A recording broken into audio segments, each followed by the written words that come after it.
வணக்கம் நேயர்களே, பழிவாங்கும் படலம் ஆரம்பம். போட்டுத்தள்ள ஆரம்பித்திருக்கிறது ஈரான். இஸ்ரேலுக்குள் பல ஏவுகணைகள் விழுந்த வண்ணம் இருக்கிறது. இதை கனடா என்ன சொல்லுகிறது என்பதைத்தான் இந்த காணொலியை நாங்கள் பார்க்க இருக்கின்றோம். பழிவாங்கும் படலத்தை ஆரம்பித்திருக்கிறது ஈரான். சிவப்பு கொடியை ஏற்றியிருக்கிறது. அந்த சிவப்பு கொடியின் அர்த்தம் என்னவென்றால் நீதி மற்றும் பழிவாங்கலுக்கான அர்த்தம்தான் அந்த சிவப்பு கொடி. கொடியை ஏற்றினார் ஈரானிய ஜனாதிபதி அலி கமேனி. இது இப்படி இருக்க, ஈரான் ஏவுகணைகளை இஸ்ரேலுக்குள் ஏவிக் கொண்டிருக்கிறது. பிராந்தியம் முழுவதுமாக அமைதி சீர்குலைக்கப்படுகிறது. இது பிராந்தியத்தில் உள்ள அமைதியை நேரடியாக குலைப்பதாகவும் இதற்கு தக்க பதிலடியை கொடுக்க வேண்டிய நிர்பந்தம் ஏற்பட்டுள்ளதாகவும் கனடா தெரிவித்திருக்கிறது. கனடா அமெரிக்காவுக்கு முதல் கனடா அப்படி ஒரு கருத்தை சொல்லிட்டேன்னு சொல்லி நீங்க யோசிக்கலாம். உண்மையான விடயம், கனேடிய பிரதமர் தன்னுடைய ஸ்தலத்தில் இவ்வாறு குறிப்பிட்டிருக்கிறார். இஸ்ரேல் எந்த நேரத்திலும் தன்னுடைய பாதுகாப்பை உறுதிப்படுத்தவும் பாதுகாப்பு தொடர்பான தீர்மானத்தை எடுக்கவும் முழு உரிமை உண்டு, சுதந்திரம் உண்டு. இஸ்ரேல் தன்னுடைய பாதுகாப்பிற்காக எதையும் செய்யலாம். எக்ஸ் தளத்தில் கனடிய பிரதமர் இவ்வாறு சொல்லியிருக்கின்றார். ஏவுகணைகள் சரமாரியாக இஸ்ரேலுக்குள் விழுகிறது. பதிலடியை ஆரம்பித்திருக்கிறது ஈரான். இதற்கிடையில் 6 விஞ்ஞானிகள் உட்பட அணு உலைகள் எல்லாம் தீர்த்து கட்டப்பட்டுள்ளது இஸ்ரேலினால். அதையும் ஈரான் ஒத்துக்கொண்டிருக்கிறது. இதற்கிடையில் வெள்ளிக்கிழமை நேற்று காலை 100 ட்ரோன்கள் ஏவப்பட்டிருக்கிறது இஸ்ரேலுக்குள் ஈரானினால்.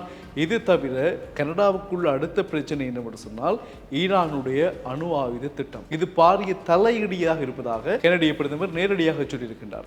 ஈரானுடைய அணு ஆயுத திட்டம் ஒரு பெரிய தலையிடி எங்களுக்கு. பிராந்தியத்தினுடைய அமைதியை பாதுகாக்கவும் அமைதியை சீர்குலைக்காமல் இருக்கவும் அவசரமாக கனடாவினுடைய பாதுகாப்பு பேரவை ஒன்று கூட இருக்கிறது. அந்த பேரவையினுடைய தீர்மானங்களின் அடிப்படையில் இனி கனடா செயற்படும். இஸ்ரேலுக்கு ஆதரவாக இருக்கக்கூடிய நாடுகள் இந்த தீர்மானங்களை எடுக்க இருப்பதாக சொல்லப்படுகிறது. அதில் உங்களுக்கே தெரியும், காசாவில் மக்கள் கொல்லப்பட்டு ஹமாஸ் போராளிகளுடான மோதல் தீவிரப்படுத்தப்பட்ட காலம் முதல் அமெரிக்கா இஸ்ரேலுக்கு ஆதரவாக இருந்தது. இந்த நேரத்தில் பல நாடுகள் இணைந்து இஸ்ரேலுடன் இணைந்து ஹமாஸை அழிப்பதற்கான போர்களில் ஈடுபட்டார்கள். ஆனால் இன்றைய வரையிலும் அந்த போர் இன்னும் முழுமையடையவில்லை. அப்பாவி மக்கள், குழந்தைகள், சிறுவர்கள், பெண்கள் என்று ஈவிரக்கம் இல்லாத ஒரு அழிப்பு நடவடிக்கை மேற்கொள்ளப்பட்டு வருகிறது. சர்வதேச நீதிமன்றம் கூட சொன்னது இது ஒரு கொடுமையான இன அழிப்பு, நிறுத்த வேண்டும் என்று. ஆனால் நெதன்யாஹூ கேட்கவில்லை. இவ்வாறு தொடர்கிறது அந்த போரின் உச்சம். இந்த நிலையில்தான் ஈரான் தன்னுடைய பொறுமையை என்ன செய்திருக்கிறது, இழந்து பதிலடியை ஆரம்பித்திருப்பதாக சொல்லப்படுகிறது. ஈரானுடைய பதிலடி